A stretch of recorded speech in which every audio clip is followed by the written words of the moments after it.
Коми стартовал очный этап регионального конкурса «Педмастерства классный-классный». На звание самого в этом году претендуют 8 педагогов. Это как учителя с внушительным стажем, так и совсем новички.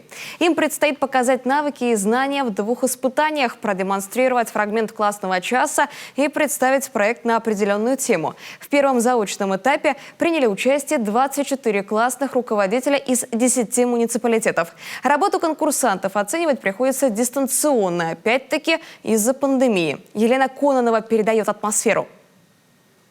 По ту сторону экрана участница конкурса «Классный-классный» учитель начальных классов Наталья Стыцук. По эту сторону – члены жюри. Все сделано с учетом мер безопасности. Сами судьи признаются, для конкурсантов так даже лучше, меньше повода для волнений. Хотя Наталья Владимировна перед первым испытанием все равно переживала. Все-таки незнакомая школа, незнакомые дети. Хотя педагогический багаж солидный – целых 20 лет. Выпустила 5 классов. Говорит, захотелось своим богатым опытом с коллегами поделиться. Но и посоревноваться тоже. На конкурс привезла свои лучшие разработки. Классный час про общение и проект на тему коррупции на основе детских сказок. Ее ученики уже оценили. Мы анализировали героев и по их поступкам делали выводы. И так малыши узнали, что такое коррупция. Это сказка Айболит на новый лад, Колобок и Теремок. Колобок предлагал взятки, чтобы его не съели. Айболит, например, не хотел лечить детей и лететь бесплатно. Ну и там и подкуп, и вымогательство, и рэкет, все было. Наравне с опытными коллегами на ринге педагогического мастерства и совсем новички. Екатерина Шрам, тоже учитель начальных классов, всего лишь готовит первый свой выпуск малышей.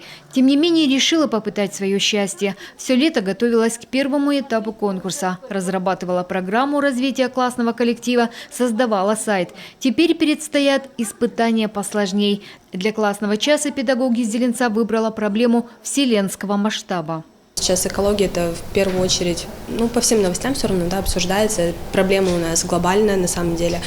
И мы с детьми рассмотрим проблемы и все-таки способы решения. Как люди уже помогают природе и личностное все-таки развитие, как дети могут помочь природе. Хоть они и такие маленькие, но все равно от них зависит будущее наше.